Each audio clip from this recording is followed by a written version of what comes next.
Look closely at this image. It's a photograph taken in London, 1909. At first glance, it appears to be nothing more than a quaint, albeit slightly melancholic snapshot of a bygone era. A street scene, perhaps. A group of figures, indistinct in their turn-of-the-century attire, going about their day.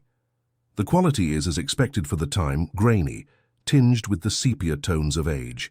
It seems utterly ordinary, a mere historical footnote, one of countless images documenting the sprawling, smog-choked metropolis. But what if I told you that this seemingly innocuous photograph holds a secret? A subtle, almost imperceptible anomaly that has baffled experts for over a century, defying conventional explanation and casting a long, unsettling shadow over its seemingly mundane subject matter. This isn't just an old picture, it's a century-old enigma, a visual riddle that has perplexed historians, art critics, and even paranormal investigators. Initially, it was dismissed. Just another photograph, one among thousands that Elias Thorne, a relatively unknown photographer, captured in his lifetime. It sat in archives, occasionally resurfacing in historical texts, always accompanied by the same brief, uninspired caption. Yet for some, there was always something off about it, a lingering unease, a cold sensation that seemed to emanate from the faded print, even if they couldn't articulate why. It wasn't the setting, which was typical of Whitechapel's grittier districts. It wasn't the people, who were unremarkable in their everyday tasks. It was something else, something hidden within the very fabric of the image itself. Early reactions from experts were varied, often dismissive. Many attributed the unsettling quality to tricks of the light, an optical illusion caused by the primitive photographic technology of the era. Perhaps it was a printing error, a smudge on the negative, or merely the natural degradation of the photographic chemicals over time. The shadows, they argued, were playing tricks on the viewer's mind, creating patterns where none existed. It was pareidolia, they concluded, the human brain's tendency to see faces or meaningful patterns in random stimuli, a perfectly rational scientific explanation for an irrational, unsettling feeling. But not everyone was convinced. A small, persistent group of researchers, particularly those with an interest in the more obscure corners of London's history, felt something deeper, something profoundly unsettling. They couldn't ignore the chill that ran down their spines each time they examined the photograph, focusing on a particular corner, a specific shadow, an almost imperceptible distortion that seemed to defy logic. It wasn't just a visual anomaly, it felt wrong, as if the photograph itself was screaming a silent warning, a hidden truth, desperately trying to claw its way into the light. These were the whispers in hushed tones, the late-night discussions among academics, the almost conspiratorial theories exchanged in dusty university offices.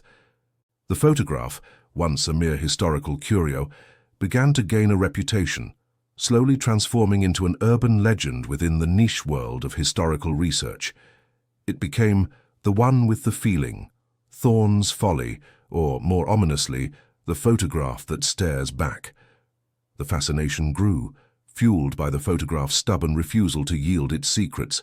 Despite countless hours of scrutiny, despite the application of increasingly sophisticated analytical techniques, that subtle, almost invisible detail persisted, mocking every attempt at a mundane explanation. It became a challenge, a historical Gordian knot that no one could untie. It was a testament to the enduring power of a single image, capable of captivating and disturbing generations, holding its breath for the moment when its true meaning would finally be revealed. The very ambiguity of the anomaly was its strength, allowing it to linger in the collective subconscious of those who encountered it, an unresolved chord struck in the symphony of the past. Today we are going to unravel that chord. We are going to pull back the curtain on this century-old enigma, meticulously dissecting every pixel, every shadow, every faded detail.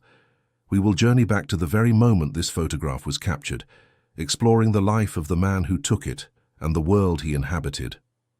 And what we find might make you rethink everything you thought you knew about the past, about history, and about the silent stories that images can hold for over 100 years. Prepare to see this photograph not as a static relic, but as a living, breathing testament to a hidden truth, a secret buried deep within its grainy surface, waiting patiently to be unearthed. Our journey into this photographic mystery takes us back to London, 1909. Imagine a city cloaked in a perpetual haze, where the gas lamps struggled to pierce the thick, sooty air, casting long, dancing shadows on cobblestone streets. Horse-drawn carriages clattered over the uneven surfaces, their rhythmic clopping a constant soundtrack to urban life. It was a world vastly different from our own, a time of strict social hierarchies, rigid customs, and a pervasive sense of Victorian morality clinging to the edges of the Edwardian era. Yet, amidst this historical tapestry, the fundamental human emotions remained unchanged.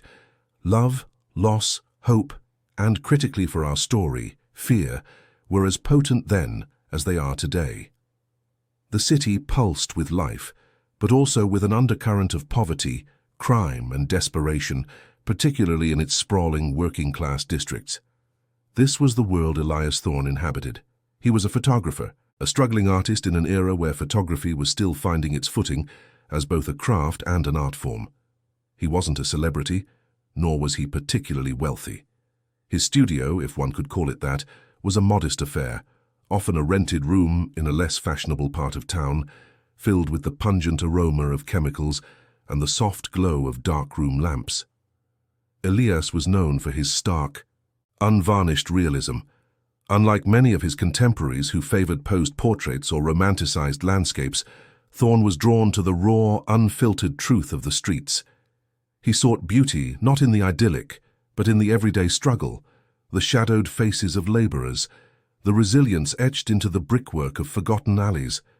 He wasn't looking for ghosts or abnormalities. He was looking for life, for the authentic pulse of London, hoping to capture it with his cumbersome, large-format camera.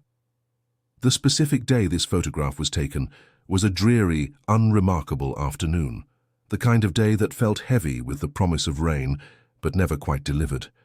A thick, pervasive fog, characteristic of London's notorious pea soupers, had rolled in, muffling sounds and blurring the edges of the city. Elias had chosen to venture into Whitechapel, a district forever scarred by the gruesome memory of Jack the Ripper's reign of terror just 2 decades prior.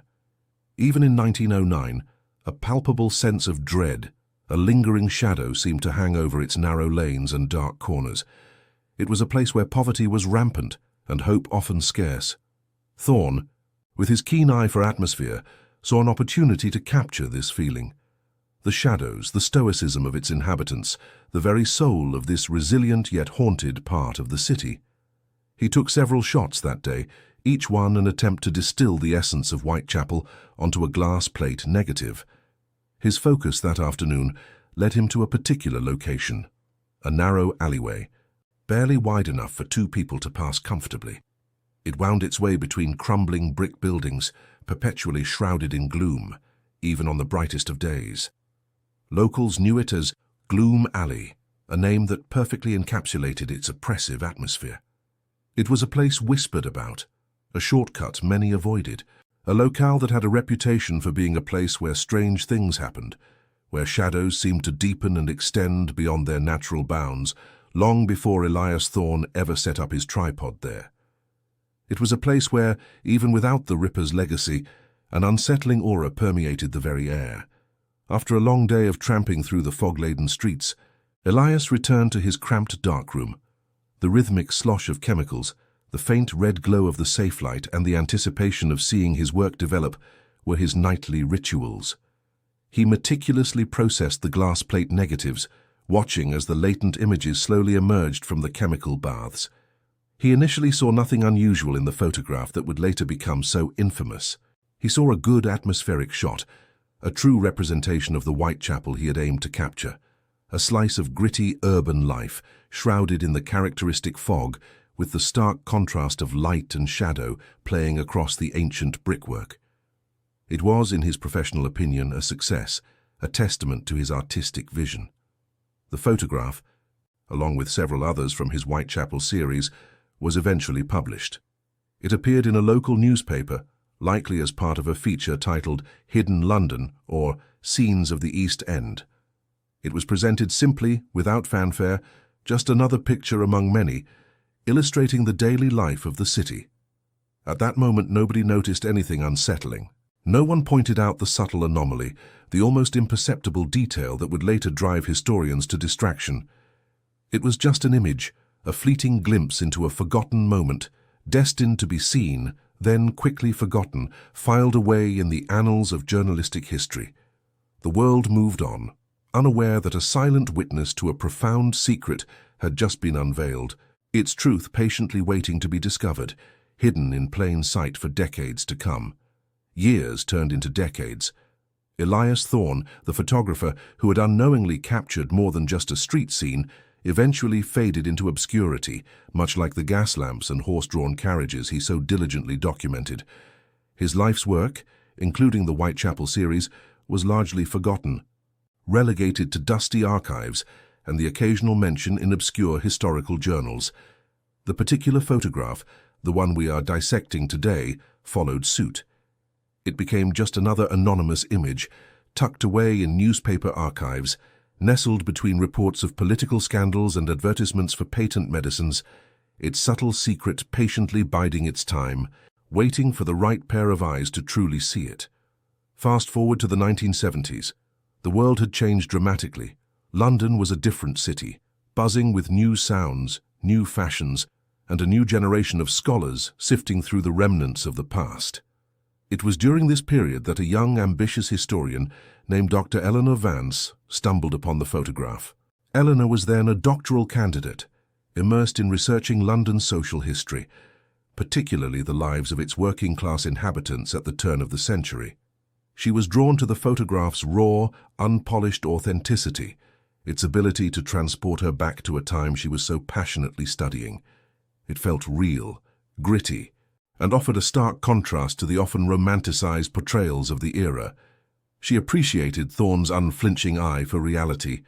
As Eleanor spent countless hours poring over various historical documents and images, the Whitechapel photograph became a frequent companion.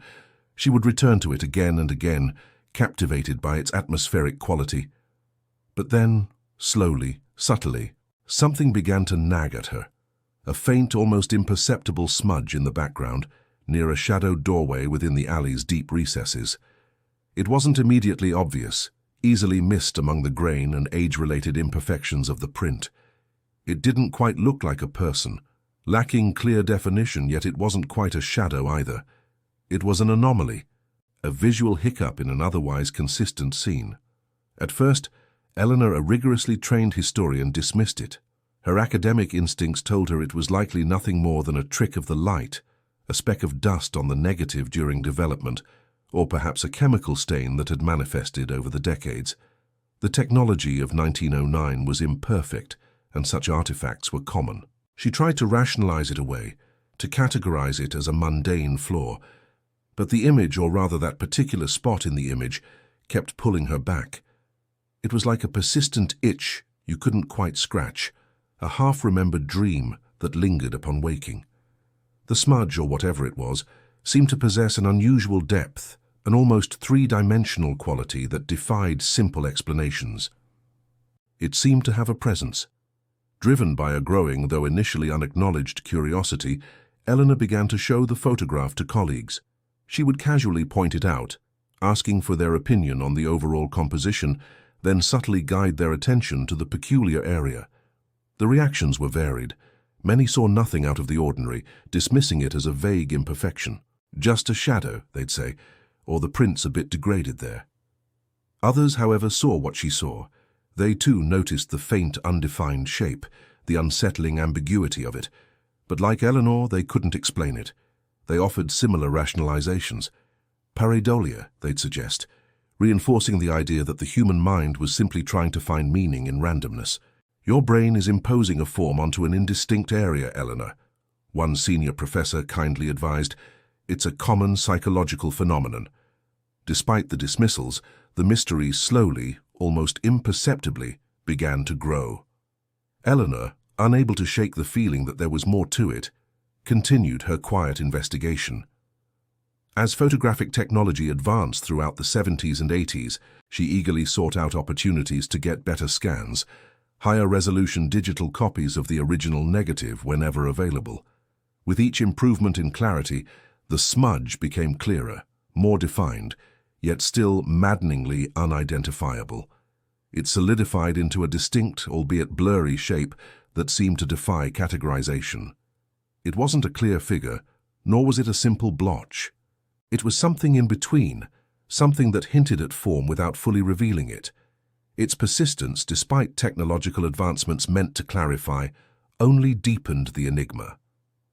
Eleanor meticulously documented the growing number of people who, upon closer inspection, also felt a sense of unease when looking at that particular spot in the photograph. It wasn't just a visual anomaly anymore. It had an emotional resonance. It felt wrong, unsettling, even chilling to some. The feeling transcended mere visual interpretation. It tapped into something primal. This collective unease, though anecdotal, became a significant part of Eleanor's growing body of evidence. She started to believe that the photograph was communicating something beyond its initial visual data. Word of the peculiar Whitechapel photograph began to spread beyond Eleanor's academic circles.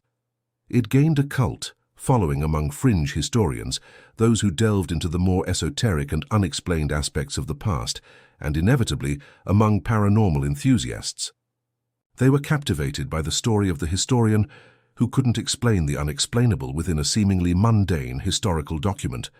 They offered their own theories, ranging from residual energy imprints to literal specters captured on film. It was these groups who, with their flair for the dramatic, bestowed upon it the moniker that would stick: the Gloom Alley Spectre. The photograph, once a forgotten relic, was now a whispered legend, its dark secret amplifying with every retelling, solidifying its place as one of London's most enduring and unsettling historical mysteries. Eleanor Vance found herself, somewhat uncomfortably, at the heart of this burgeoning fascination, a reluctant pioneer delving into a realm where history and the unexplained intertwined. The academic world, however, largely scoffed at the burgeoning idea of a mystery in the photograph, let alone a spectre. To the established historians and photographic experts, such notions were anathema, bordering on the superstitious and undermining the rigorous, evidence-based discipline they upheld. They demanded scientific explanations, quantifiable data, and logical conclusions. Whispers of paranormal activity or unexplained phenomena were met with derision and intellectual disdain. For them, history was about facts, not phantoms. Leading the charge of skepticism was Dr. Alistair Finch, a renowned photographic expert whose reputation was built on his meticulous analysis and his unwavering commitment to empirical evidence. Finch was a formidable figure, eloquent and authoritative, and he quickly became the primary voice debunking the Gloom Alley spectre. He published several influential articles in prestigious academic journals, systematically dismantling Eleanor Vance's growing claims. Finch posited that the anomaly was nothing more than a simple lens flare, an optical aberration caused by the specific type of camera lens used by Thorne, exacerbated by the foggy conditions. He also theorized it could be a subtle double exposure, a common technical mishap in early photography, or even, more controversially, a deliberate hoax perpetrated by Thorne himself for notoriety, or more recently, by Eleanor Vance to gain attention. His arguments were compelling, backed by detailed technical explanations of photographic processes from the period, and resonated deeply within the academic community. Eleanor Vance, once a respected and promising historian, found herself increasingly isolated. Her once supportive colleagues began to distance themselves, fearing guilt by association with what was being labeled as fringe research. Her reputation, painstakingly built over years of dedicated scholarship, took a significant hit. She was seen as obsessed, perhaps even irrational, someone who had allowed a personal fascination to cloud her academic judgment. The very word spectre, used in conjunction with her name, became a derogatory shorthand in academic circles. Conferences where she once presented her research now either ignored her or relegated her to obscure panels, where her findings were met with polite condescension. The debate, fueled by Finch's authoritative pronouncements and Eleanor's defiant persistence, raged not only in historical journals, but also spilled over into burgeoning online forums and public discussions. People, both within and outside academia, began to take sides. Some, often those with a more open mind to the unexplained or a distrust of establishment views, championed Eleanor, hailing her as a brilliant, courageous scholar daring to challenge conventional wisdom. They saw her as a visionary, bravely pursuing a truth that others were too afraid or too blind to acknowledge. Others, however, firmly sided with Finch, seeing Eleanor as misguided, chasing ghosts, and potentially damaging the credibility of historical research. The divide was stark, and Eleanor found herself firmly entrenched on the less popular side of the argument. Driven by an unshakable conviction, Eleanor spent years trying to prove her theory. She meticulously analyzed other photographs taken by Elias Thorne, poring over every detail of his known body of work, searching for similar anomalies. Her hypothesis was that if the smudge was indeed a technical flaw, such as a lens flare or a double exposure, it should appear, however subtly, in other photographs taken under similar conditions or with the same equipment. Yet despite her exhaustive efforts, she found none. The Gloom Alley spectre remained a singular occurrence in Thorne's entire photographic oeuvre. This lack of corroborating evidence, ironically, only served to strengthen the skeptics' arguments. If it was a technical flaw, they contended, it should manifest elsewhere. Its uniqueness, they argued, pointed more towards an isolated incident or a deliberate manipulation, rather than a consistent photographic error. The mystery of the photograph, far from being an academic puzzle, became a deeply personal crusade for Eleanor. It consumed her thoughts, her research, and eventually, much of her life. She felt an almost visceral connection to the photograph, an intuitive sense that it was trying to tell her something profound, a silent plea echoing across the decades. It was as if the image itself held a voice, a secret waiting to be unearthed, and she was the only one listening. This personal investment, while fueling her relentless pursuit, also contributed to her academic isolation, as personal attachment was often viewed as antithetical to objective scholarship. The personal stakes grew higher. Eleanor faced not only professional ostracization, but also threats and online harassment from anonymous detractors. Her research papers were dismissed, her grant applications rejected, and her academic career stalled. The ridicule, both subtle and overt, was constant. Yet through it all, she refused to give up. The photograph had embedded itself into her very being, a challenge she felt compelled to answer. She knew with an unwavering certainty that defied all logical argument that there was something real there, something more than a mere trick of light or a dusty negative. The Gloom Alley spectre was not just an image, it was a profound historical question, and she was determined to find its answer, no matter the personal cost. Her conviction remained steadfast, a lone beacon in a sea of doubt, patiently waiting for the tools and the minds that could finally validate her century-long hunch. Decades had indeed passed.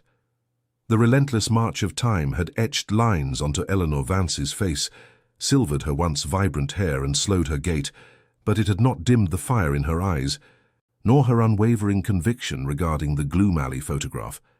She was now an elderly woman, her name still synonymous with the controversial image, still respected in some circles for her groundbreaking early work, but largely marginalized, even pitied, due to her lifelong obsession. The academic establishment had gently but firmly moved on, consigning her theories to the realm of eccentric curiosities. Yet Eleanor remained, a quiet sentinel guarding a secret she knew was real, even if no one else believed her. But the world, as it always does, continued to evolve. Technology, once a hindrance to Eleanor's pursuit of truth, began to offer new, unprecedented possibilities. A new generation of forensic photo analysts emerged, unburdened by the academic prejudices of the past, armed with tools that Eleanor could only have dreamed of. These were individuals who spoke the language of algorithms, neural networks, and terabytes of data, applying cutting-edge AI and sophisticated digital reconstruction techniques to historical artifacts. For them, every pixel held a universe of information waiting to be unlocked. It was into this new landscape that Dr. Ben Carter stepped, a young, ambitious analyst with a brilliant mind and a reputation for tackling seemingly intractable digital puzzles. Ben had heard the whispers, the urban legends surrounding the Gloom Alley spectre. He knew of Dr. Vance's decades-long crusade and Dr. Finch's equally tenacious debunking. Intrigued by the sheer longevity of the debate and the seemingly insurmountable technical challenges, Ben decided to re-examine the Gloom Alley photograph as a personal challenge, a high-stakes digital archaeological dig. He approached the problem with a refreshing neutrality, neither believing nor disbelieving, simply seeking data and truth. The photograph, for him, was a complex data set, a digital enigma waiting to be solved. Ben began his work meticulously, acquiring the highest resolution digital scans of the original negative that could be obtained, painstakingly sourced from various archives. He then applied a battery of advanced analytical techniques, far beyond anything available in Eleanor's prime. He utilized spectral analysis, which could detect subtle variations in light absorption and reflection across the image, potentially revealing hidden layers or alterations. He employed pixel-level reconstruction algorithms designed to compensate for the degradation of photographic emulsion over time, the fading of dyes, and the myriad imperfections introduced by century-old printing processes. His custom-built AI models were trained on vast datasets of historical photographs, learning to distinguish between genuine photographic artifacts and intentional manipulations. He digitally peeled back layers of the image, correcting for age, fading, and historical printing errors, with a precision that would have seemed like magic to a photographer like Elias Thorne. What Ben discovered was nothing short of astonishing. The smudge, the elusive anomaly that had haunted Eleanor for decades, wasn't a smudge at all. It wasn't a lens flare, nor a double exposure, nor a simple chemical stain. His analysis conclusively proved it was an intentional alteration. Someone at some point after the initial capture but before wide dissemination had deliberately tried to obscure something in the original negative. The digital fingerprints of this alteration were clear, a subtle but undeniable pattern of localized density changes and pixel manipulation that only an AI trained to detect such anomalies could discern. It was a deliberate act of concealment, not a natural imperfection. As Ben's AI continued its work, carefully reversing the obscuring modifications, faint, almost ghost-like lines began to emerge from beneath the doctored area. These were not random patterns. They suggested a coherent form. The AI, with its unparalleled pattern recognition capabilities, began to delineate the contours of a figure, partially hidden, partially erased, as if someone had tried to make it disappear from history. The implications were immediate and profound. If something was deliberately obscured, it meant there was something to hide. The weight of this discovery was immense. Ben, despite his initial neutrality, felt a surge of excitement and a deep sense of responsibility. He knew he had to contact Dr. Eleanor Vance. He found her living a quiet life, still occasionally publishing articles in niche historical journals, still defending her much-maligned theory. He prepared his data, his spectral analyses, his pixel maps, and his AI's preliminary reconstructions, knowing that he was about to deliver news that would validate a lifetime of unwavering belief. When Ben finally presented his findings to Eleanor, she was initially skeptical, her guard up, fearing another disappointment, another well-meaning but ultimately fruitless attempt to explain away the anomaly. She had been through this countless times before, enthusiastic young researchers promising breakthroughs only to deliver more rationalizations. But as Ben methodically walked her through the spectral data, the pixel-level analysis, and the AI's undeniable detection of intentional alteration, her skepticism began to crumble. When he showed her the faint emerging lines of a figure beneath the obscured area, carefully reconstructed by the AI, a profound realization washed over her. A tremor ran through her frail frame. Her eyes, though clouded by age, sharpened with an intensity that had not been seen in years. A single tear traced a path down her cheek. "I knew it," she whispered, her voice barely audible, thick with a century of vindication. "I always knew it." The words were not just a statement of triumph, but a release of decades of doubt, ridicule, and lonely conviction. In that moment, the Gloom Alley spectre ceased to be a mere academic curiosity or a paranormal legend. It became a profound historical secret, finally beginning to yield its truth.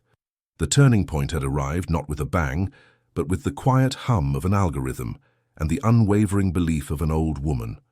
Ben and Eleanor, now united by a shared electrifying discovery, immediately teamed up, their combined expertise forming an unstoppable force against the century-old enigma. The task before them was monumental: to fully reconstruct the obscured figure, to bring into full, undeniable clarity what someone had so meticulously tried to erase. It was a slow, painstaking process, far more intricate than simply reversing a digital filter.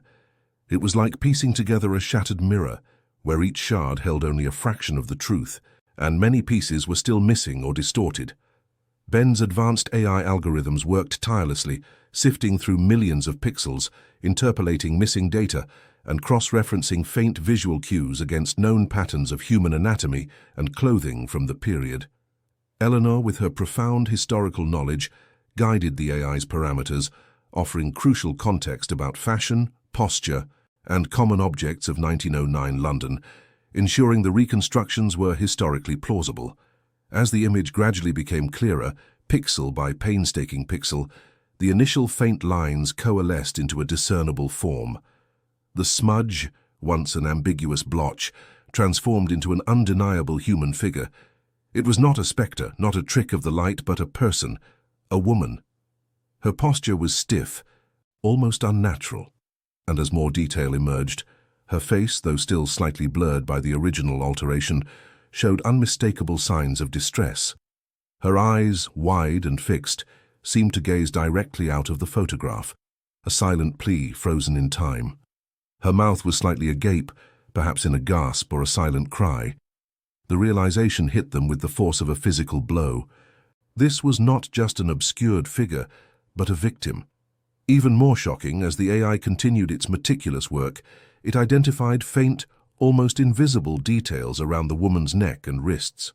These were not immediately obvious to the naked eye, even on the highest resolution scans.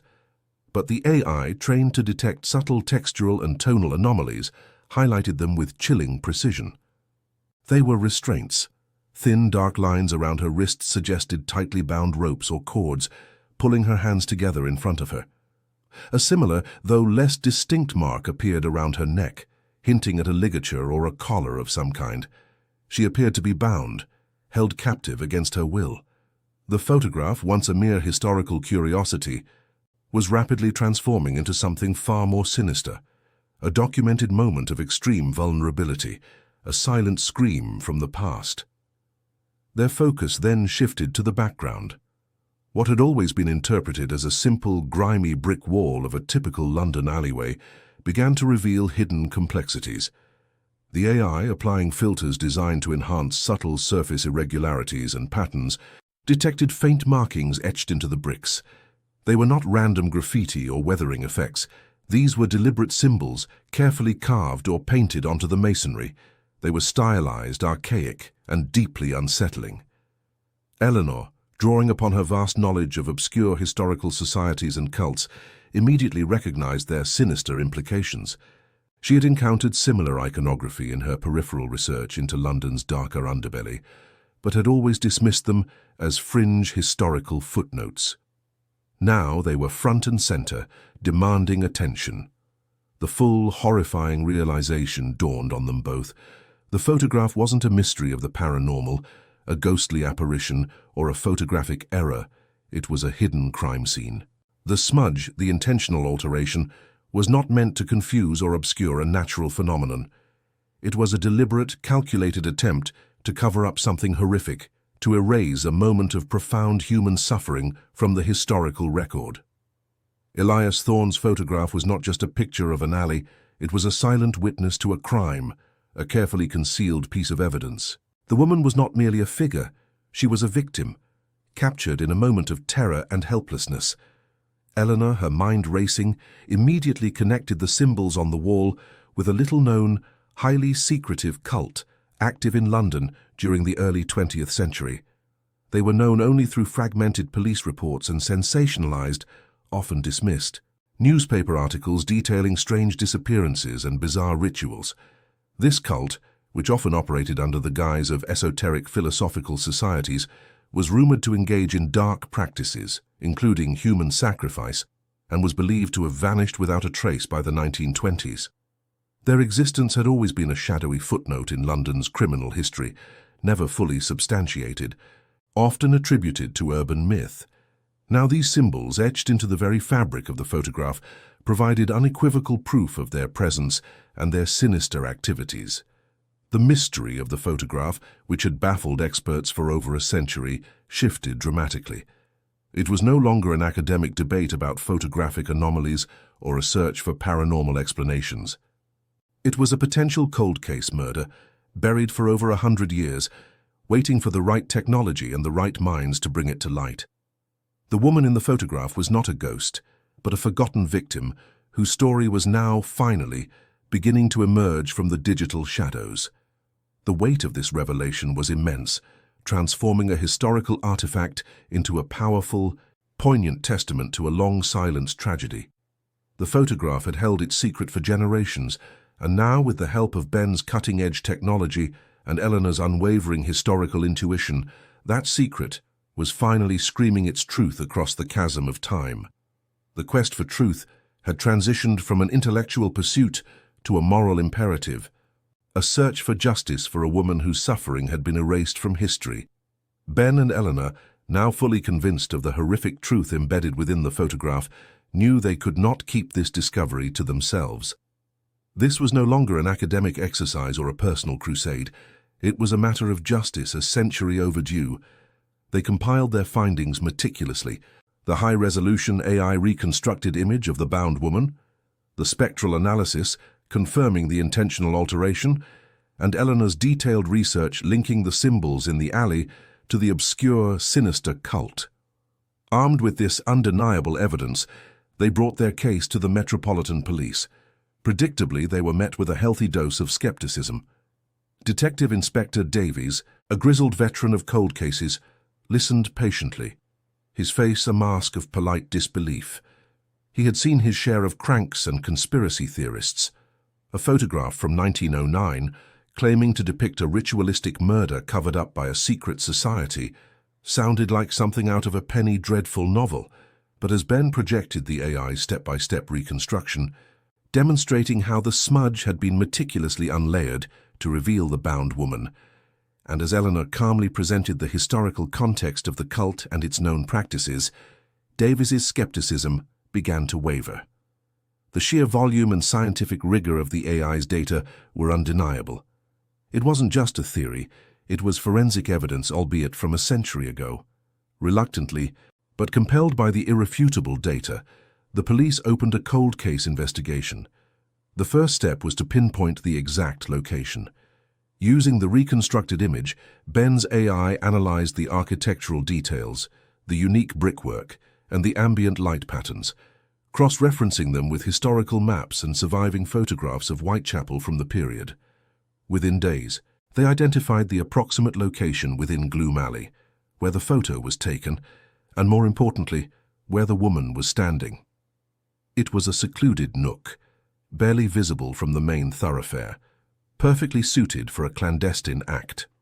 Further investigation into the cult's history, now re-examined with the weight of the photograph's evidence, began to yield more chilling details. Eleanor's initial research had been correct. The group, known as the Order of the Obsidian Hand, was indeed active in London during the early 20th century. Their practices involved human sacrifice, often performed in hidden urban spaces, away from prying eyes. Their victims were typically vulnerable individuals, often those with no family or connections, whose disappearances would go largely uninvestigated or simply attributed to the harsh realities of London's underclass. The symbols on the alley wall were indeed their sigils, used to mark places of ritual significance. The police then cross-referenced missing person reports from 1909 and the immediately surrounding years, focusing on the Whitechapel area. They looked for young women whose descriptions roughly matched the AI's facial reconstruction. The process was painstaking, sifting through faded records and often incomplete descriptions. But then, a file popped up that sent a shiver down Eleanor's spine. A young woman named Eliza Finch reported missing in late 1909, just weeks after Elias Thorne's photograph was taken. Her description, though sparse, matched the reconstructed features with uncanny accuracy. Eliza was a seamstress, known for her strong will and independent spirit, but also for her vulnerability, having recently lost her family to illness. Her disappearance had been attributed to her possibly seeking work elsewhere, a common occurrence for young, unattached women in that era. Now her face, once a fleeting image in a forgotten report, stared out from the reconstructed photograph, a century-long silence finally broken. As the investigation deepened, Ben's AI made another startling discovery. In the foreground of the photograph, near the woman's feet, there was a small, almost imperceptible puddle reflecting the dim light of the alley. In this puddle, extremely faint and distorted, the AI identified a partial reflection. It was an image of another person, partially obscured by the shadows and the ripples on the water's surface. This reflection was too indistinct to fully reconstruct a face, but the AI could determine its approximate height and build. It was a man standing just outside the frame observing the scene.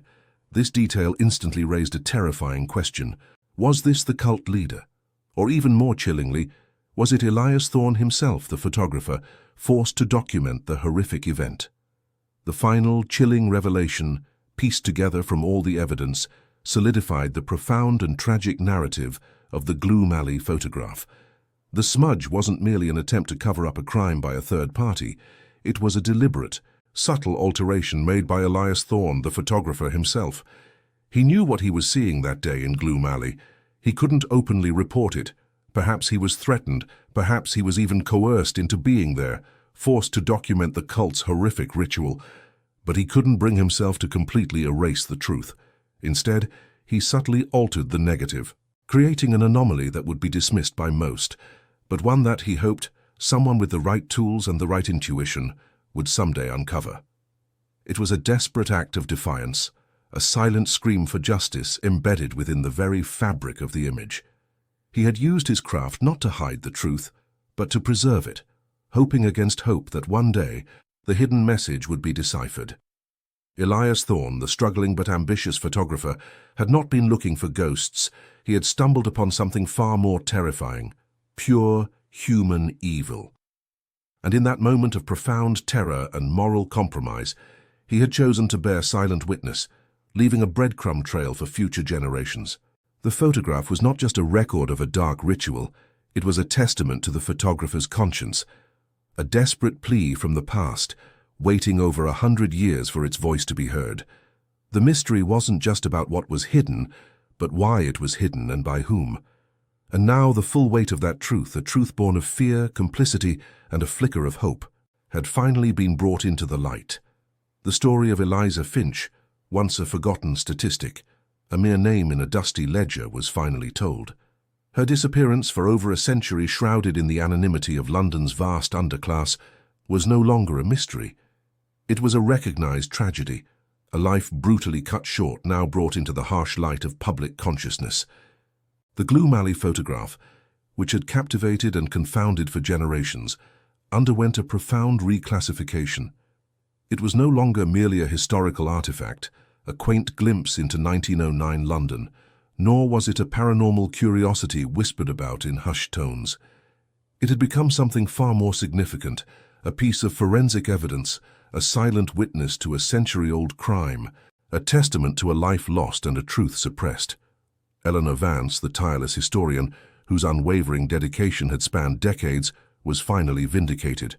Her obsession, once dismissed as academic eccentricity, was now hailed as visionary. Accolades poured in from the academic community, from law enforcement, and from the public. Her name, once whispered with a degree of pity or ridicule, was now spoken with reverence. She had not only solved a historical enigma, but had also brought posthumous justice to a forgotten victim. The weight of vindication, though immense, was secondary to the profound sense of closure she felt for Eliza. It was a testament to the power of persistence, a reminder that truth, however deeply buried, has a way of surfacing. The cult's history, the shadowy order of the Obsidian Hand, was further exposed. With the photograph as undeniable proof, investigators delved deeper into fragmented archives, local legends, and previously dismissed reports. What emerged was a chilling understanding of London's darker underbelly in the early 20th century.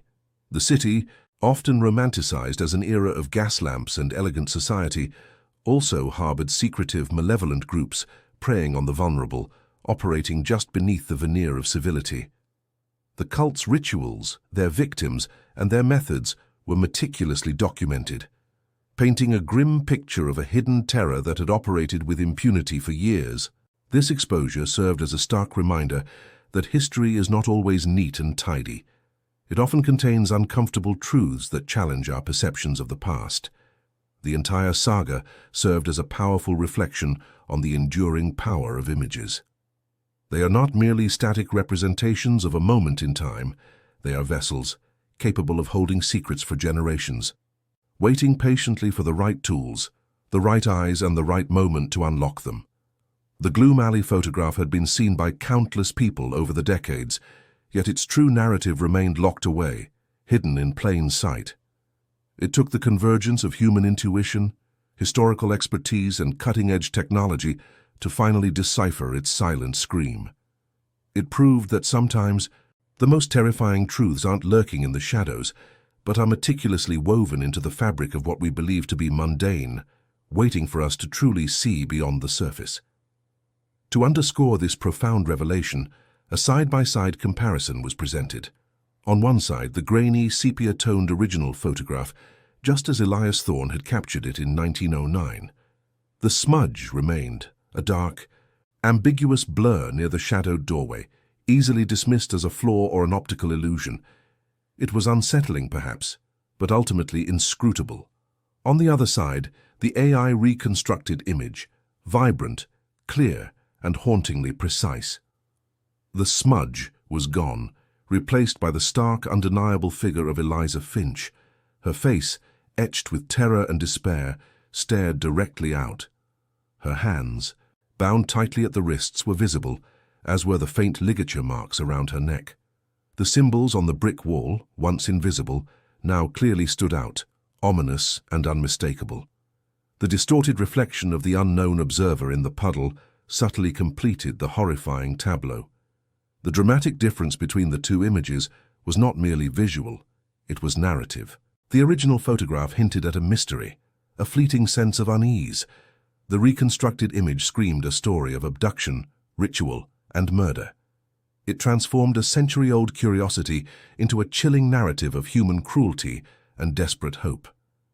It was a testament to Elias Thorne's quiet act of defiance, his subtle alteration a coded message across time. He couldn't save Eliza, but he ensured her story wouldn't be entirely erased. He had left a breadcrumb trail, a silent witness embedded within the very fabric of his art, knowing that one day someone would follow it to its devastating conclusion. The case of Eliza Finch and the Gloom Alley photograph forever altered the perception of historical photography. It highlighted the importance of re-examining historical artifacts with new technologies and fresh perspectives.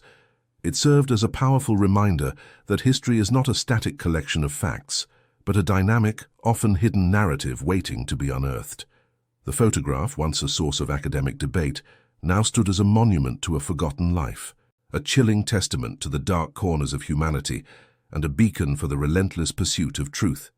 It taught us that even in the most seemingly ordinary historical records, profound secrets can lie dormant, waiting for the right moment to reveal themselves, reshaping our understanding of the past and, in turn, our present. The silence of the image had been broken, and the voice of Eliza Finch, though long delayed, was finally heard.